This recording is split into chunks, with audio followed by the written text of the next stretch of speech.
Tako, eto mga babayan, no? VP Sara Duterte, mai-impeach na nga ba dahil nagsalita na po ang Kongreso, mga babayan, at mukhang tutuluyan na po etong si Sara Duterte dahil posible daw po no, na lumagpas ng halos 200 mga babayan na kongresista ang boboto po sa impeachment ni Sara Duterte sa Lunes.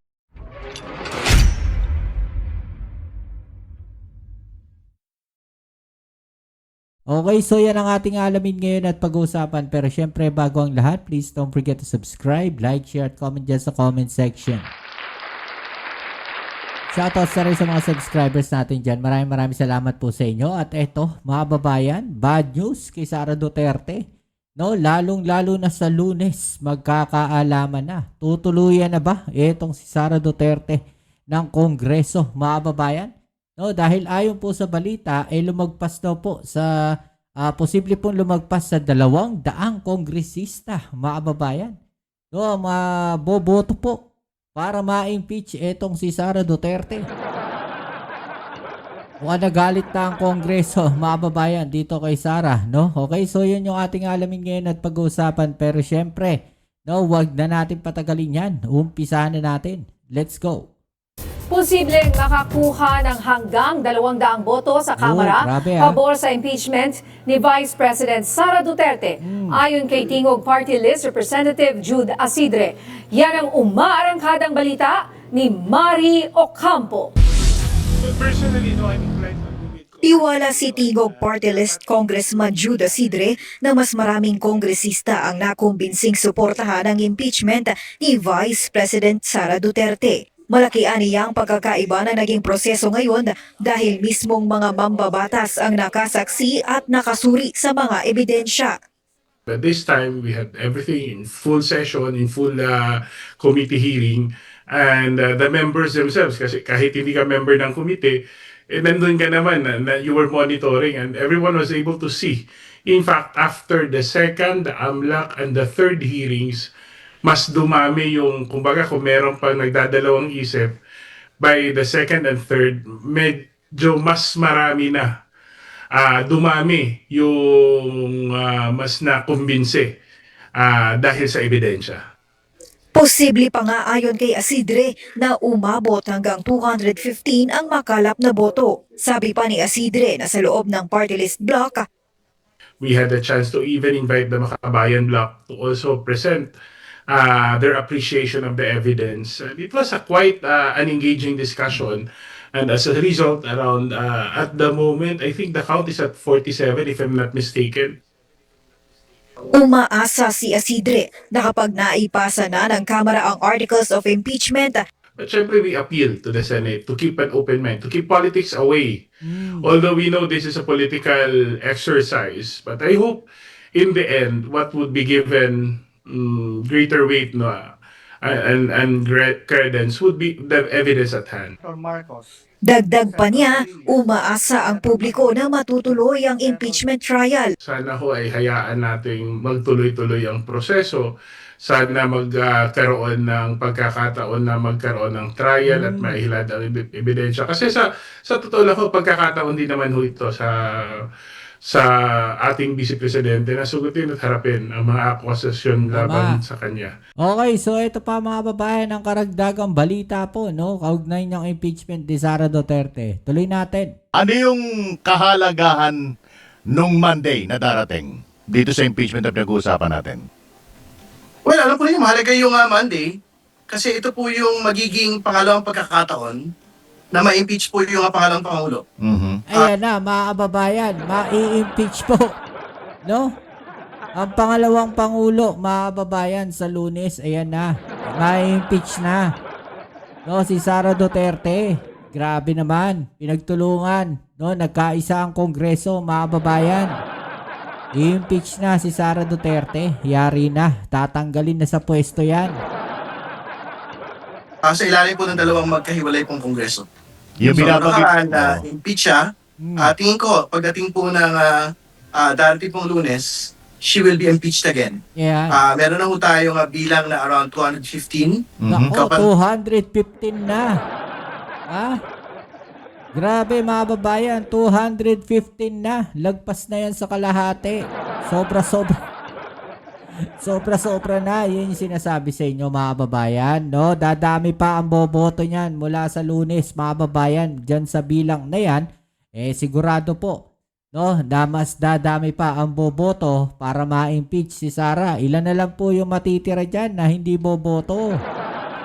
No? Yung mga kakampi nila dyan sa Kongreso, mga babayan, hindi ho boboto yan. Pero sigurado, mas marami po ang boboto na ma-impeach etong si Sara Duterte. Dahil yan po yun dapat. No? Yan po dapat yung trabaho ng Kongreso. No? I-impeach po etong si Sara Duterte. Iakit na sa Senado yan. Antay po nito yung bilang nung nakaraang pong taon. At ito po ay lagpas ng 2/3 Oh, lagpas majority na. ng kabuuan po ng Kongreso. Nako, lagpas na mga babayan. Madami nang bumoto para i-impeach si Sara. Ayan na. Yung binabanggit mong dalawang impeachment ay yung 19th Congress Oh. at saka ngayong 20th Congress. Ayan. Tama po yun. So, unprecedented po yun, historic po. Ito pong mangyayari po sa darating pong Lunes. Grabe. Hindi naman to world record. Historical yan mga babayan. No, dalawang beses. Dalawang beses nagkaisa Kongreso. Imagine ni, dalawang beses i-impeach si Sara ng Congress. Sakit sa ulo niyan. Aray ko. Sara. Record. Hindi, world record siguro. Dalawang impeachment, Oo. same numbers ng mga nag-impeach. Pwede. 19, 215. Bagamat may humabol, 20th Congress, sabi ni Kong Terry, 215 ulit. Di ba? Pero kung Well, hindi Mhm. hindi pa tapos na tapos to dahil kahapon po namin ito binanggit. So, ang inaasahan ho natin pagdating po ng Lunes, may ilang araw pa naman ho para madagdagan pa ho yung bilang. Oh. So, tingin ko lagpas sa 215 po ito nga magiging huling tala nung pong boto sa araw po na yun. So linawin natin, madadagdagan pa yung 215, walang malalagas doon. Tingin ko wala nang malalagas to. So, Ayan. antayin na lang ho natin pagdating po ng Lunes. Yan, world record si Sara. Grabe, world record. Imagine ninyo yun. World record po, no, si Sara Duterte sa impeachment. World record sa dami, no, ng kongresistang bumoto sa impeachment ni Sara. At not once, but twice, mga babayan. Twice po, i-impeach si Sara ng Kongreso, mga kababayan. Ha? Doon ho sa huling tala ng mga boto sa araw po. Alright, sige. Fast forward tayo. Ano tawag dito? Kumbaga, intabag na yan di ba? So, ang schedule yan pagsampa sa Senado, kailan? Siyempre, una sa lahat, magkakaroon po muna ng sponsorship speech, no? Ang ating po House Committee on Justice Chair, si Congresswoman Jerry Luistro. Magkakaroon po ng talakayan sa plenaryo kung magkakaroon ng mga debate, manifestation, interpellation, and then magkakaroon po ng boto. So, pagkatapos po nun, ay magka-transmit na po sa Senado. Kung kaya pong mag-transmit within the day, we will try to transmit it within the day. But within the week, tiyak po na it will reach po the Senate. At mag-elect din po ng panel of 11-person prosecution team. At doon na rin po malalaman kung kukuha pa ng private prosecutors. Doon po, pagkatapos po ng election ng public prosecutors, magpapasya po yung pong Kongreso kung mag-engage po ng mga private prosecutors. Tingin ko naman ho, mangyayari po talaga din yun in due time.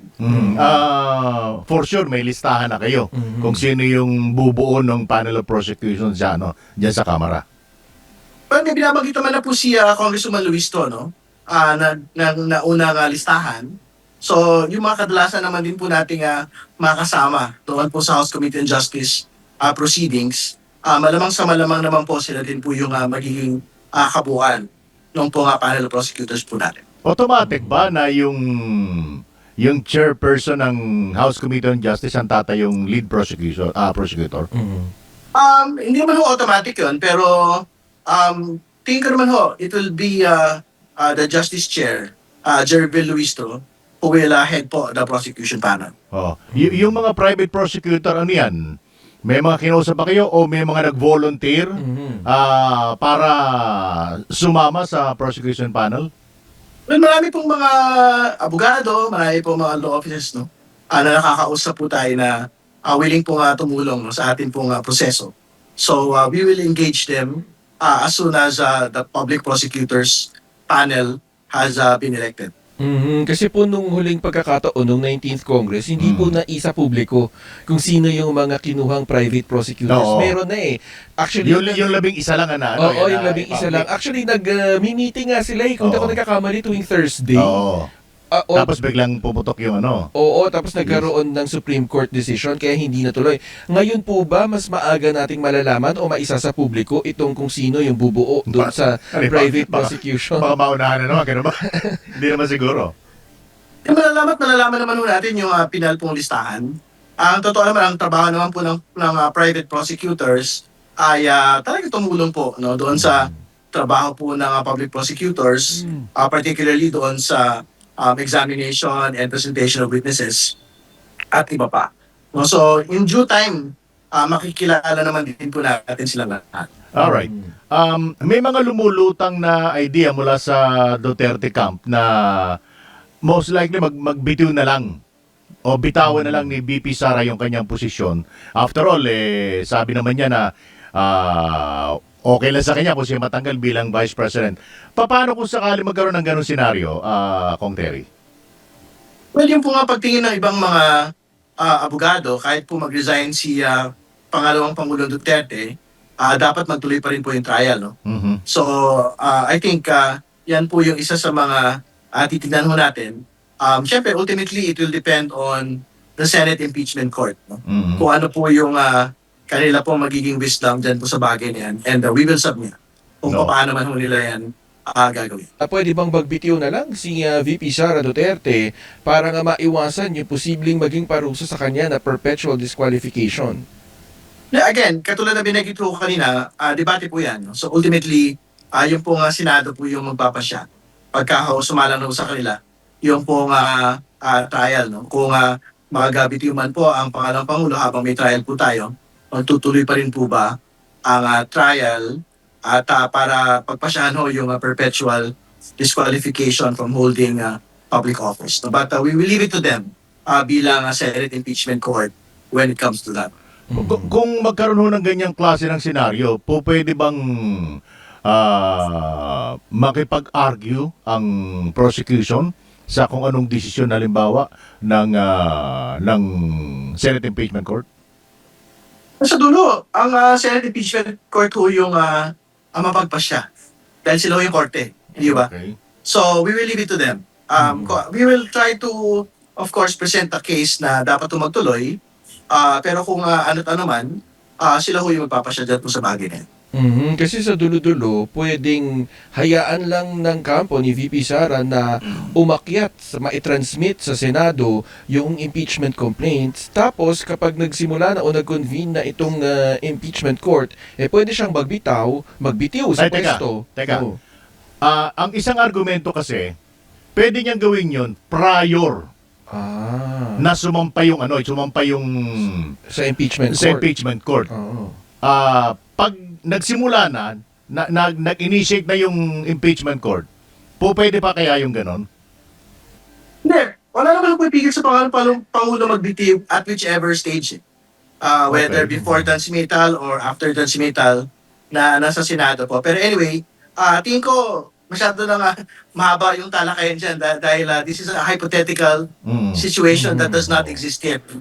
So, I think we will worry about that as soon as we get to that point. Kasi nga, yung mga naiisip na mga netizens, Kuyang at Kong Terry, baka mamaya kapag nandun na sa Senado, tsaka siya magbitiw, tapos tsaka siya magpapasaklolo ulit sa Korte Suprema. Yes. Na, kapag nagbitiw na ako, ba't yung pa tinutuloy yung impeachment laban sa akin? Walang problema yan. We will, I think as far as the House Committee on Justice is concerned, or as far as the House is concerned, no, we will worry about that when we reach that point. Pero kasama yan sa ikinoconsider ninyo para at least pagandaan ng House Prosecution Panel. Siyempre, it's at the back of our minds. Lahat naman ho is a possibility today. No? Pero obviously the focus of the House Committee on Justice and the House itself Oo. is on the Monday vote. Let us not dampen the mood of the Monday vote kasi yan naman po talaga yung inaantabayanan po ng mga kababayan po nating maganap na sa mga darating po mga araw. Eh, yun na nga. At yung pagbobotohan doon. Kasi kahapon, di ba, natatanda, no? Naitanong natin kay Senator Trillanes Oo. kung meron na siyang listahan sa isip niya kung sino-sino yung Boboto. Tsaka kung paano boboto. principled at saka transactional Oo. judges sa Senado. Oo, bagamat di niya Yung- pinangalanan. Hindi niya pinangalanan. Oo. Ang unprincipled 5. Oo. Yung principled Yung principled. ay parang 10 yata ang binanggit niya. Oo. The rest, yun daw yung mga transactional. Na pwedeng magbago ng isip. Oo. Ipinag-isipan na ba yun as Oo. early as now, Kong Terry? Ano po hindi umalaga sa amin yung mga ganyan pong pagtatala, no? Dahil ang mahalaga ho sa amin ay maipresenta ho namin na maayos sa atin pong Senate Impeachment Court pagka ho nag-transmit na yung po lahat ng grounds and with all of the evidence, no? Para makumbinsi po yung 2/3 ng atin pong mga senador na dapat ho makonvict atin pong pangalawang pangulo. One last point sa akin, Kong Terry. Bago nagkaroon ng botohan, nagkaroon muna ng amendments mga ilang amendments, mga minor naman siguro. Wala na. Bago sumampa ngayon sa plenary, pagdebatehan sa plenary, totally wala na talagang dapat na i-amend pa. Ayan ho yun. Kung ano ho yung naipamahagi na sa mga miyembro po ng Kongreso, plenaryo, at naipamahagi po sa atin pong pangalawang pangulo, yan na po yung pinakapinal na articles of impeachment. At pagka ho, yan po yung aprubahan sa plenaryo, yan po yung ipapadala sa atin pong Senado para they will convene as a Senate Impeachment Court. Nabigyan na po ba ng kopya ang kampo ni VP Sara? Kasama po yan doon sa mga rekisito.